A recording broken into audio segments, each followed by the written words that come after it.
102 sono proprio un bel traguardo e Agnese Bragagnolo li ha festeggiati in compagnia. Ancora lucida e attenta a quello che succede in casa, ha ricevuto l'abbraccio caloroso di figli e parenti. Per farsi dire qualcosa bisogna parlare in dialetto. Gai dolori, Agnese? No, ma niente. Agnese è venuta alla luce quando ancora non era finita la Grande Guerra che ha imperversato in queste terre. La signora è nata con la guerra e pensiamo bene a tutto quello che avrà subito, ma come vediamo la mappa genetica è molto buona perché è arrivata a 102 anni. Non solo lei, ma anche il marito, mancato qualche anno fa, anche lui è arrivato a 102 anni.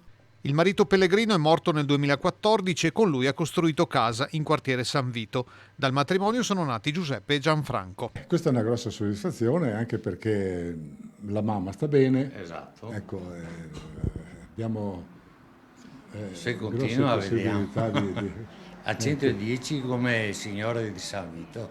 Il papà è morto a 102 anni nel 2014 e Agnese? E l'Agnese ha detto, beh intanto io sono arrivata sin qua, ma ho intenzione di superarlo. Mi dice. Vediamo se è vero. Da 8 anni Agnese è assistita dalla signora Oleksandra, arrivata dalla lontana Ucraina. Un'Agnese brava, adesso come noi viviamo, sta vivendo per 102 anni, è stato con quella memoria, con quella allegria, è stato bene.